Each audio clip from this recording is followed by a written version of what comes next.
My name is Josie Austin.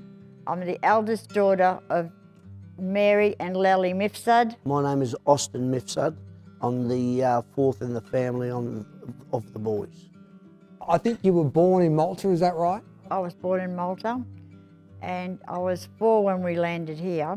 But the story started off as I remember Mum and Dad always saying. Dad always loved the trotters. He raced the trotters in Malta after they worked all week, and Sunday was their day of racing. And they'd shampoo them, have them looking beautiful, and then they'd be racing on the streets in Malta because there was no tracks, right? So he talked to Mum and they talked it out, and he said, I want to go and give it a go, and if I like it, I'll bring you and the kids up. So because we were poor, our Mum had to hock all her jewellery that she had from her grandmother and her mother, her wedding rings, everything. And, that meant a lot. And Dad promised her, he said, when I get there and I land there and I get a job, that those jewellery will be back on your neck and your fingers. And that's what Dad did. When he arrived, he landed in St Albans, near Sunshine. And straight away, he started a job at the mill, the flour mill in Tottenham. Started on day shift. He rented a little house, but there was only him by himself. Then the only way he was going to make money and save was to sleep at the mill, work day shift, and then do twilight. Go from 7 till 4, and then again from 5 till 11. And then he'd sleep there. He'd sleep there, he'd go and get himself a sandwich or something, and then next morning he's there to work again. He sent the money to Mum, not only to get her jewellery out of hock, but had enough money, because Mum had the 3 of us. There was me, Netto and Gator. She asked Dad, would it be all right if my auntie Georgia, which was her sister, and she was single and younger than Mum, could come along to help her along, because she had these 3 kids. How was she going to manage them on the ship? Your parents didn't know any English, being from Malta, so they had to teach themselves basically start from scratch Aussie. Do you remember having a chat to your father about the early days? Yeah, all the time.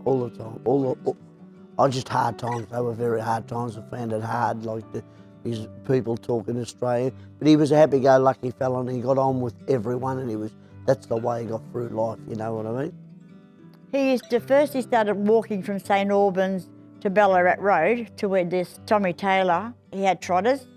He was one of the early ones.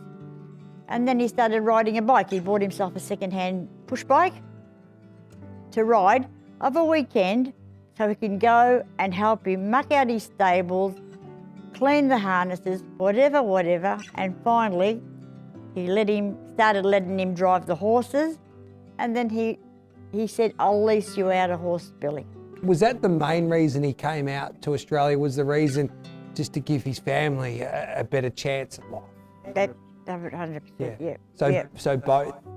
Both, and and Mum, Mum loved the horses as well.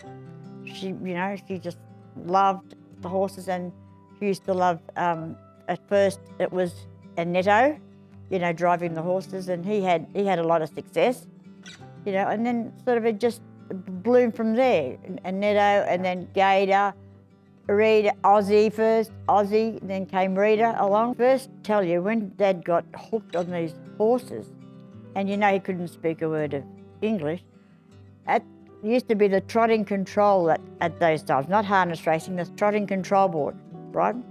And to nominate a horse, you'd have to go and pay $1 and you'd get a stamp, right? And my dad didn't know how to fill the forms in. So I used to go, and they used to get a stool for me, the boys from the harness racing, and I just started, and I'd fill in whatever I could for him. That's how I used to fill in his nominations. And me and Dad, we just grew up. It was me and Dad, we loved it. And then, like, you know, Annetto came along, Ozzy came along. And yeah, we were best mates. She used to go in the steward's room with him as well, because Oh, yeah. she was like an interpreter for it. I'll tell you a funny story. Like, he'd be in trouble, right? He'd be in trouble. And he says, me no speak English. Me no, my daughter. And, you know, so they'd let me in.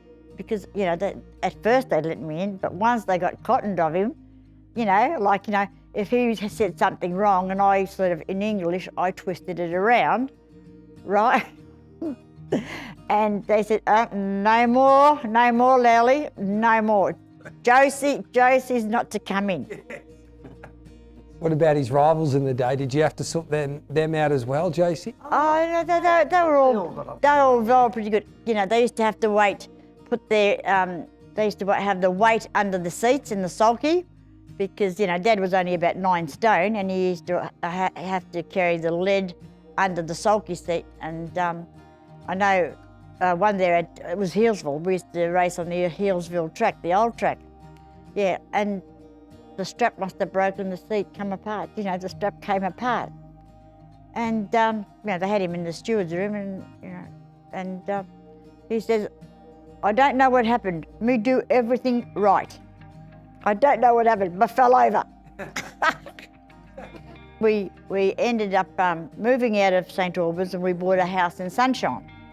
And that's when the cheese came in.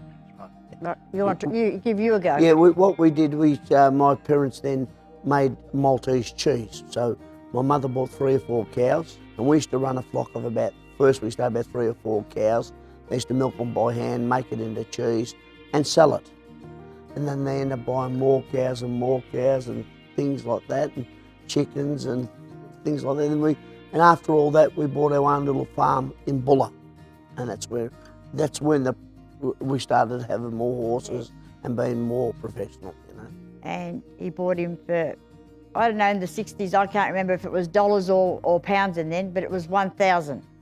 Guineas, right? I don't know what Guineas. 1,000 guineas. He bought it off Bob Parker. Now, Bob Parker was a very astute trainer, very clever man. And he said, Billy, I'll sell you this horse, this really good horse. But this horse, Magic Step, you'll never forget him. He was black, had a white from the top to there, and had a pink nose. And he'd only go 5 furlongs as a pacer and stopped. Sold him this horse. Dad went to the races, come a 50 yards last, 60 yards last, took him home, put heavy shoes on him, he turned him into a trotter. And after all that, Bob Parker got egg on his face because he won off 72 yards at Heasville. So he done a very good job with him turning him into a trotter. He done it twice with 2 horses. I don't know if you'd remember, he had a horse called Special Dollar.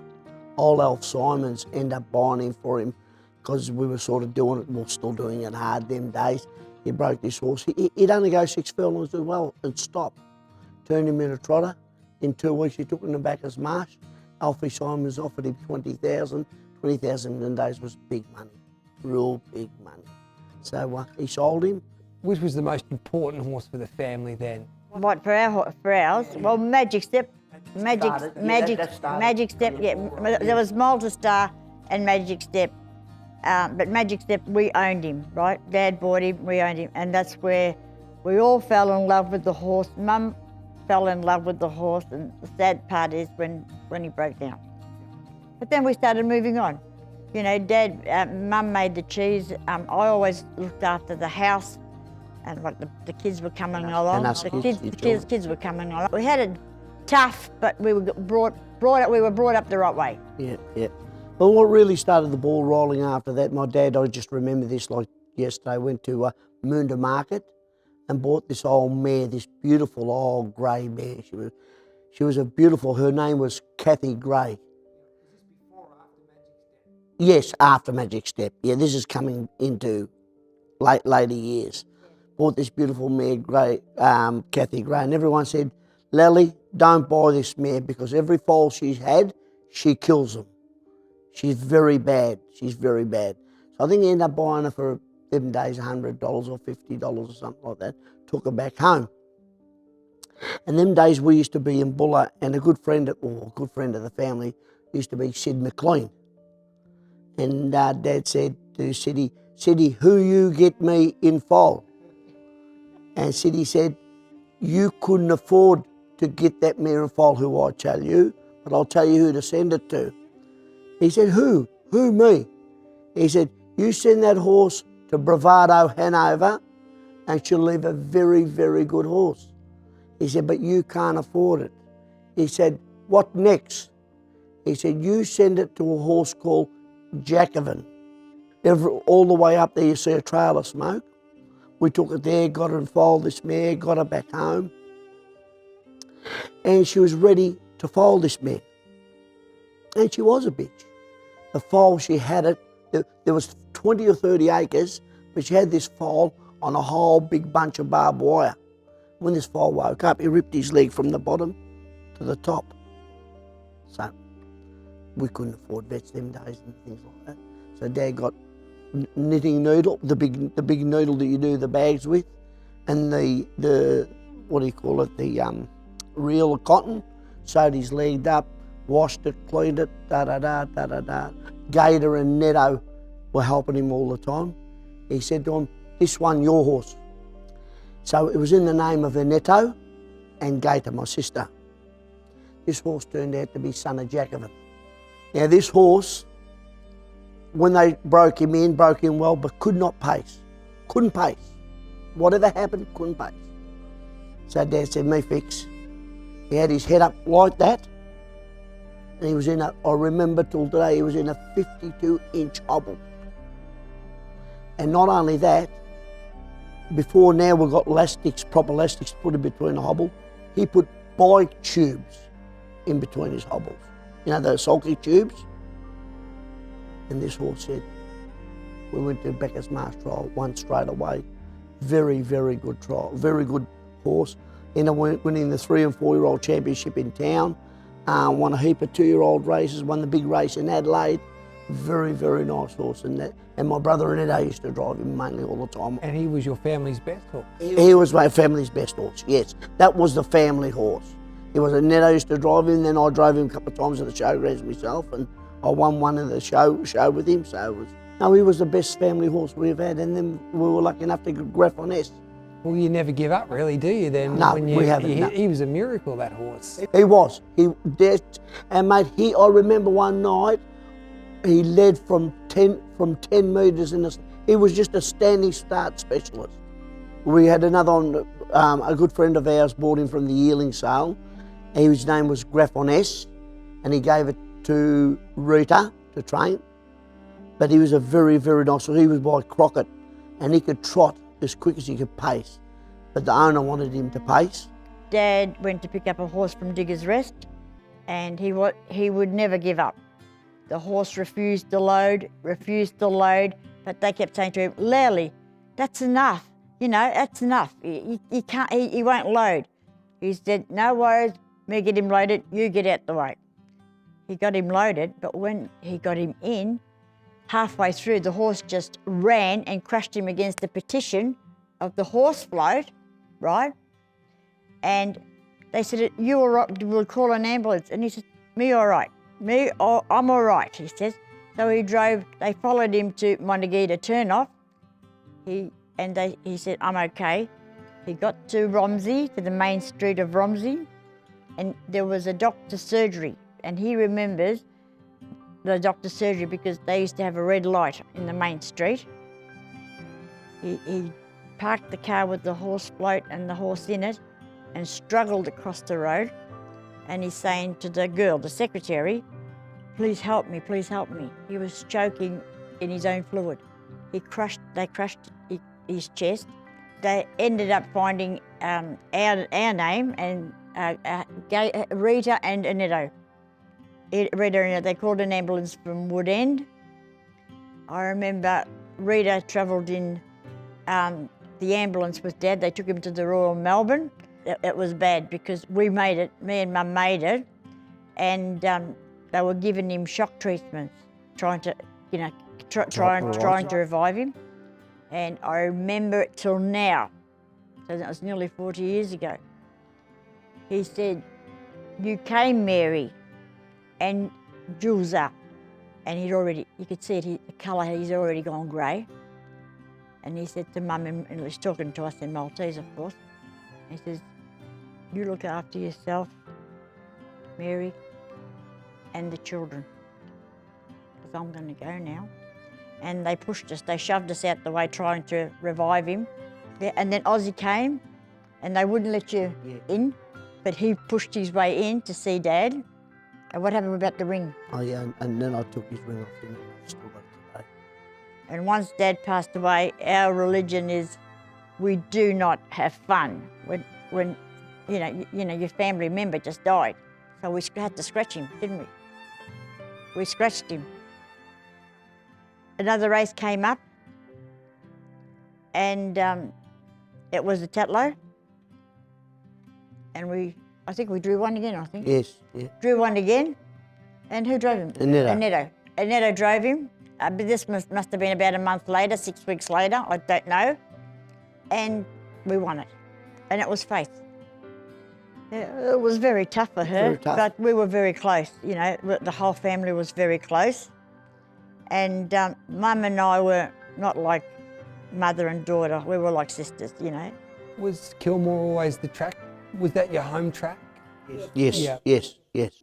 And Leli loved the Kilmore Trotting Club? And Oh yes, yes, yes. yeah. Did he have a race that he always wanted to win, or was there a moment that you can remember? Yeah, I remember the 2-year-olds, and he loved the 2-year-olds. He loved breaking them in, getting them ready, and winning with them.